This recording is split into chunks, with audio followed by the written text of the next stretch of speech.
orangnya.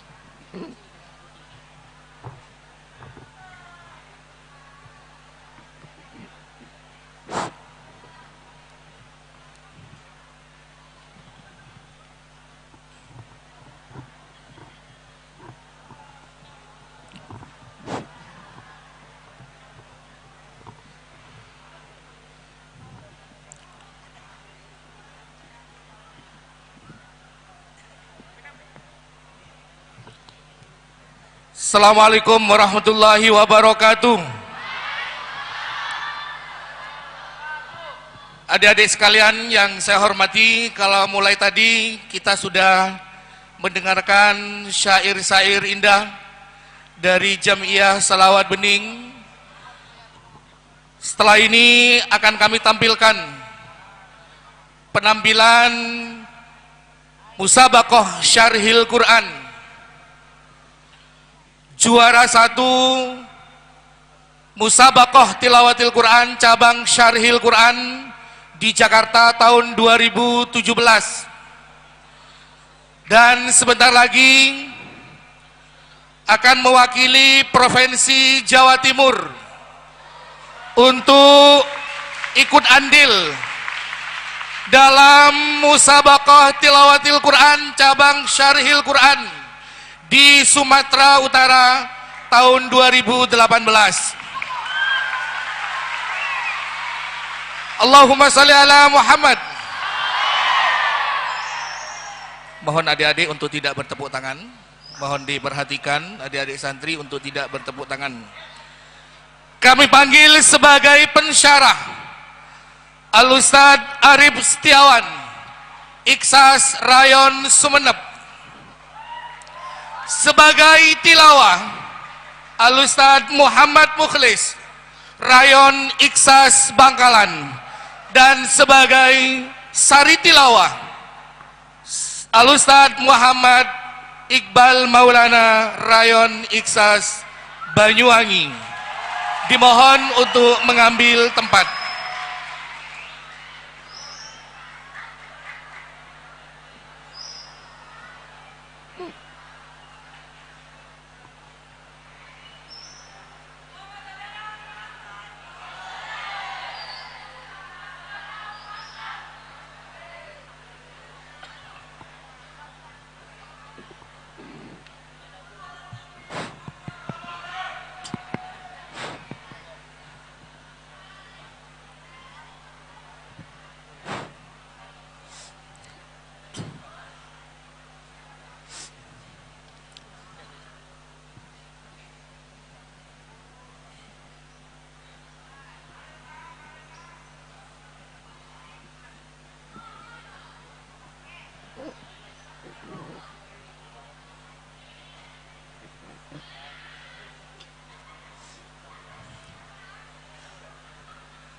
Assalamualaikum warahmatullahi wabarakatuh.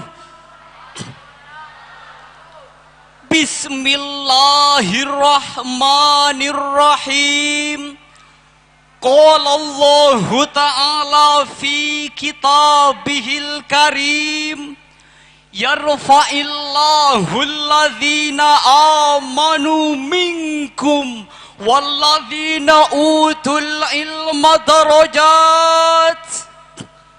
Wassalatu wassalamu ala sayyidina Muhammad sahibil mu'jizat wa ala alihi wa ashabihi ajmain, amma ba'du. Yang kami muliakan pengasuh Pondok Pesantren Salafiyah Safiyah Sukorejo Situbondo, Kiai Haji Raden Ahmad Azaim Ibrahimi, sahabat-sahabat santri senasib seperjuangan, hafizakumullahu jami'an. Pertama-tama marilah kita panjatkan puja dan puji syukur kehadiran Allah Subhanahu wa Ta'ala. Karena berkat rahmat dan hidayahnya, kita semua bisa berkumpul di tempat yang insya Allah penuh dengan barokah ini. Salawat beserta salam senantiasa tercurah limpahkan kepada sang junjungan kita, proklamator dunia yang diabadikan oleh Michael Hart dalam bukunya The 100 Ranking of Most Influential Person in History. 100 tokoh yang paling berpengaruh dalam sejarah peradaban Islam, yaitu baginda Nabi Muhammad sallallahu alaihi wasallam. Hadirin, mari kita membuka mata melihat keindahan Indonesia tercinta dari lekuk yang sangat strategis. Para pakar dunia pun mengatakan Indonesia laksana untayan Zamrud Katulistiwa. Pesona alamnya mampu menggelitik sekaligus menilik keingintahuan si Raja Minyak dari Timur Tengah, yaitu King Salman Abdul Aziz Al Saud. Beliau menyatakan kekagumannya.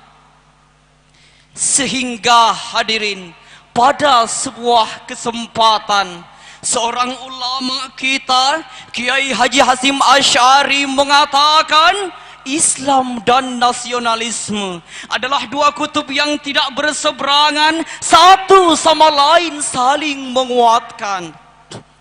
Nah hadirin, 73 tahun sudah Indonesia merdeka, kita bebas dari penderitaan setelah 3,5 abad terkapar di bawah jajahan antek-antek VOC.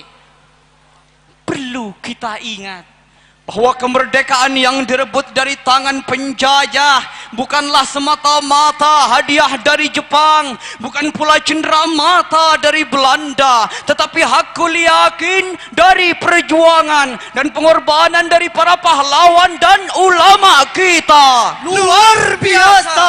Untuk itu hadirin, sudah sewajarnya apabila kita pertahankan eksistensi kemerdekaan ini sampai nafas berpisah dengan raga kita.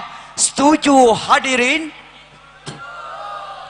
Oleh karena itu, pada kesempatan yang penuh dengan ukhuwah ini, izinkan kami menyampaikan sebuah syarahan dengan tema nasionalisme dalam konsep Islam, dengan rujukan Al-Quran surah An-Nisa ayat 59 sebagai berikut. A'udzu billahi minasy syaithanir rajim.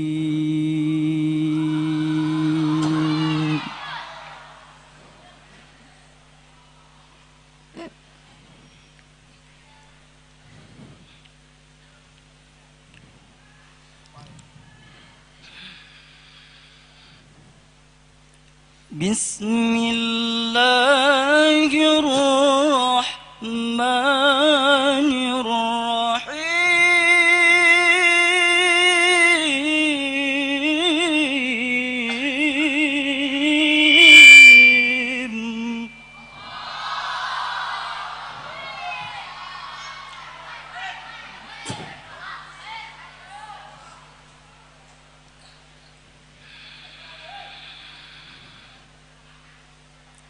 Ya ayyuhalladzina amanu atii'ullaha wa atii'ur rasul.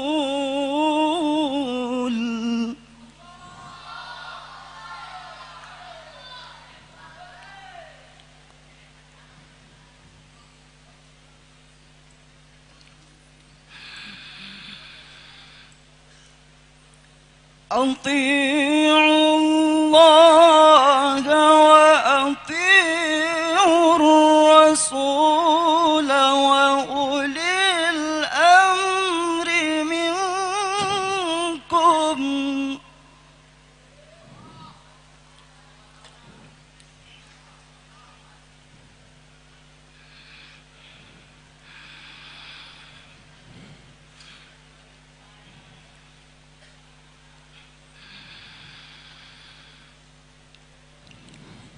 فإن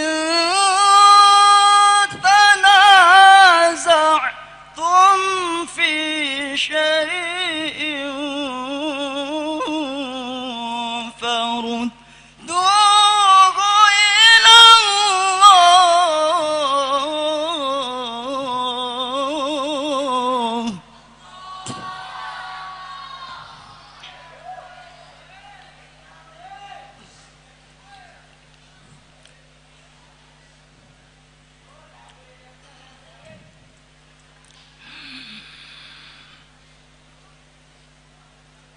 فردوه إلى الله والرسول إن كنتم تؤمنون بالله وباليوم الآخر.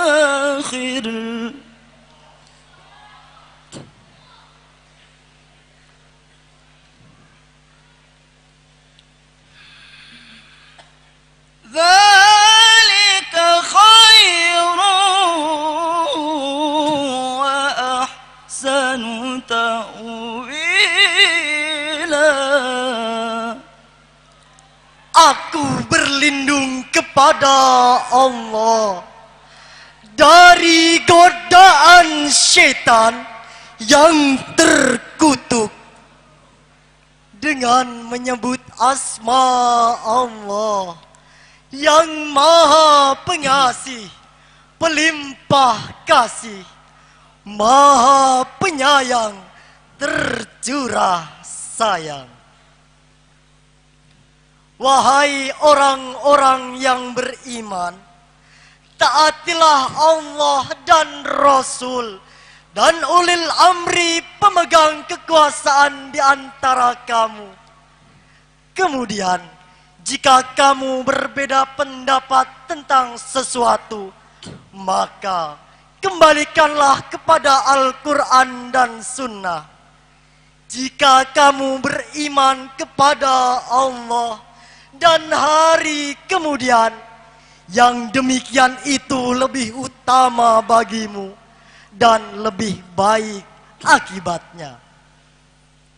Hadirin rahimakumullah, Mustafa Al-Maraghi dalam tafsirnya juz 3 halaman 72 menjelaskan ayat tersebut, yaitu terdapat 3 landasan pokok bagi orang-orang yang beriman. Pertama, Kita harus mematuhi Allah. kedua, Kita harus mematuhi Rasulullah. dan yang ketiga, kita harus mematuhi ulil amri yang meliputi para penguasa, para pemimpin, dan para ulama dalam memecahkan masalah yang dihadapi. Hadirin, jika kita amati ayat ini secara filosofi, adalah landasan bagi orang-orang yang beriman untuk senantiasa hidup berbangsa dan bernegara dengan prinsip keadilan, kemakmuran, serta kesejahteraan. Ini juga hadirin menjadi landasan pokok apabila dalam sebuah negara terjadi pertengkaran dan perang antar saudara, sudah dipastikan tujuan utama kehidupan tidak akan tercapai. Intinya, Sesama muslim bersaudara, sebangsa dan setanah air juga bersaudara. oleh karenanya kita tidak boleh bercerai-berai dan bertengkar sesama umat muslim. Dengan perbedaan inilah diharapkan mendapat petunjuk dari Allah Subhanahu wa ta'ala. Lantas, bagaimana dengan konsep nasionalisme yang terjadi di bumi pertiwi yang kita cintai ini?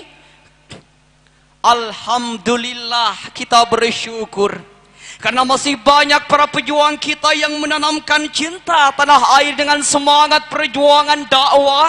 Masih banyak para pejuang kita yang memotori resolusi jihad. Dan masih banyak para pejuang kita yang dengan gagahnya mengibarkan sangsaka kita di antero dunia melalui karya-karya dan prestasinya. Tetapi Di samping itu kita harus prihatin hadirin. Ketika kedua mata ini disajikan dengan berbagai macam persoalan negeri. Mulai dari Pertengkaran antar pelajar, pertengkaran di antara masyarakat, bahkan yang lebih ironisnya lagi, perkelahian antar petinggi negara pun pernah kita saksikan dengan jelas. Inilah yang akan menghancurkan harkat dan martabat bangsa di mata dunia. Bahkan yang lebih ironisnya lagi, akan merusak keutuhan negara tercinta Indonesia hanya karena beda pendapat, beda partai, lalu putus silaturahmi. Na'udzubillah, thumma na'udzubillah. Kita perhatikan hadirin, bukankah baginda Nabi Muhammad sallallahu alaihi wasallam tampil dengan begitu gagah dan agresif? Pada saat itu, beliau hendak hijrah ke Madinah karena mendapatkan tindakan represif dari kaum musyrikin. Hal ini sesuai dengan sabda beliau yang berarti,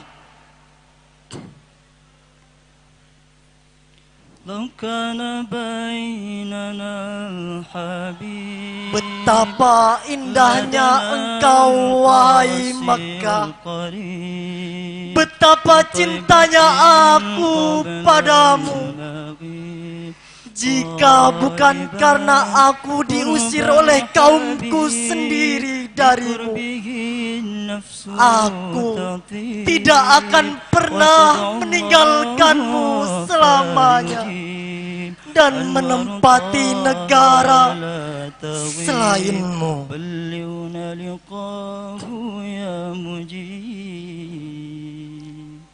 hadirin, penjelasan tersebut memberikan pemahaman kepada kita bahwa bangsa dan negara yang besar adalah bangsa yang dibangun atas dasar cinta dan kebersamaan. Hal ini dijelaskan oleh Allah dalam firman-Nya yang termaktub dalam Al-Quran surah Ali Imran ayat 103 sebagai berikut. واعتصموا بحبل الله جميعا ولا تفرقوا.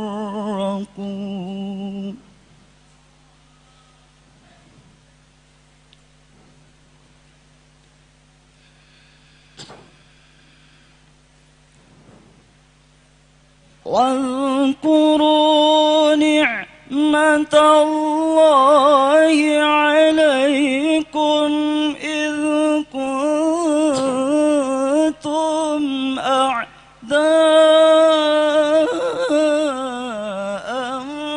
فألف بين قلوبكم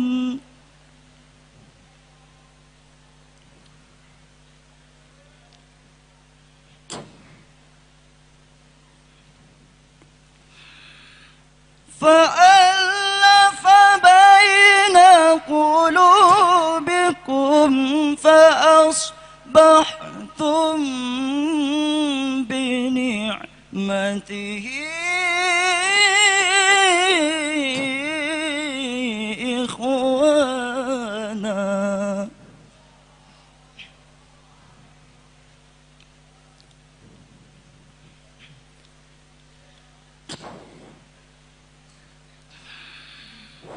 وكنتم على شفا حفرة من النار فأنقذكم منها.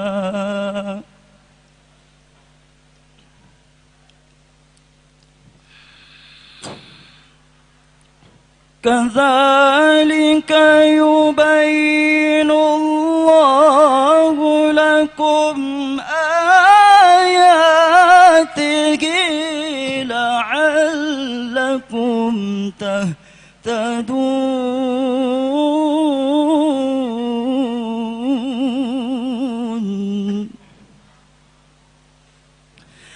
كذلك يبين الله لكم آياته لعلكم تهتدون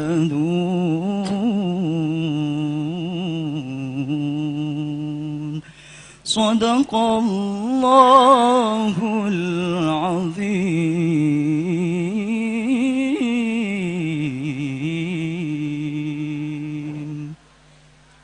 Dan berpegang teguhlah kamu pada tali agama Allah, dan janganlah kamu bercerai-berai, dan ingatlah nikmat Allah kepadamu ketika kamu dahulu bermusuhan, lalu Allah mempersatukan hatimu, kemudian dengan karunia-Nya kalian menjadi bersaudara. Sedangkan ketika itu kamu berada di tepi jurang neraka, lalu Allah menyelamatkanmu dari sana. Demikianlah nikmat Allah kepadamu agar kamu mendapatkan petunjuk. Maha benar Allah dengan segala firman-Nya, dan Dialah yang Maha Agung. Hadirin rahimakumullah, Ibnu Jarir At-Tabari dalam Jami'ul Bayan juz 3 halaman 30 menafsiri ayat tersebut, yaitu kita harus senantiasa berpegang teguh pada agama Allah, tidak boleh bercerai-berai dan bertengkar sesama umat muslim. Kita harus senantiasa menghilangkan perbedaan dan mencari titik persamaan. Mantan Presiden Adidaya Amerika Serikat di hadapan 9.000 peserta pada acara Kongres Diaspora Indonesia yang keempat, Barack Obama mengatakan, Indonesia should be proud of diversity and Bhinneka Tunggal Ika, unifying that diversity so that everyone can live in harmony. Indonesia harus bangga dengan keberagaman dan Bhinneka Tunggal Ika yang telah mempersatukan keberagaman tersebut, sehingga setiap manusia bisa hidup dengan damai. Dalam sebuah syair dijelaskan, Hei para pemuda-pemudi Indonesia, marilah kita saling menjaga. Janganlah kita saling menghina sesama umat beragama. Marilah kita saling menjaga antar umat beragama, karena kita bersaudara. Janganlah kita saling menghina sesama anak bangsa, karena kita Indonesia.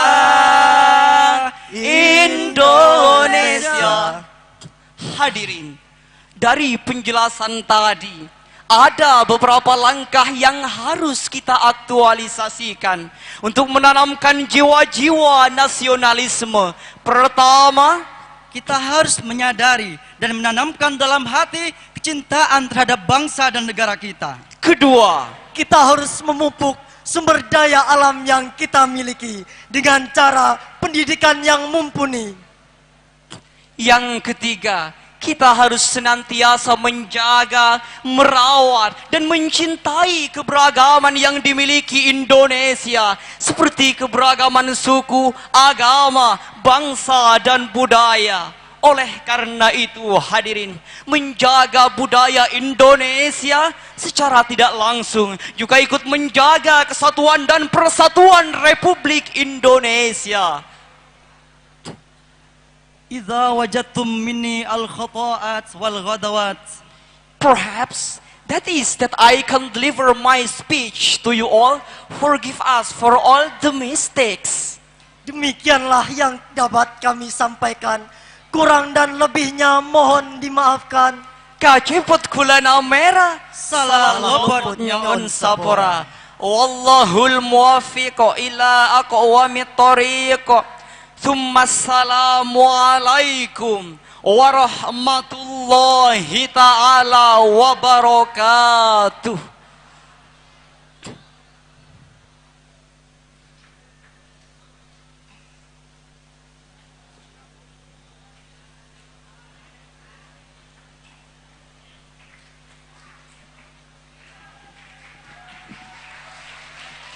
Allahumma salli ala Muhammad.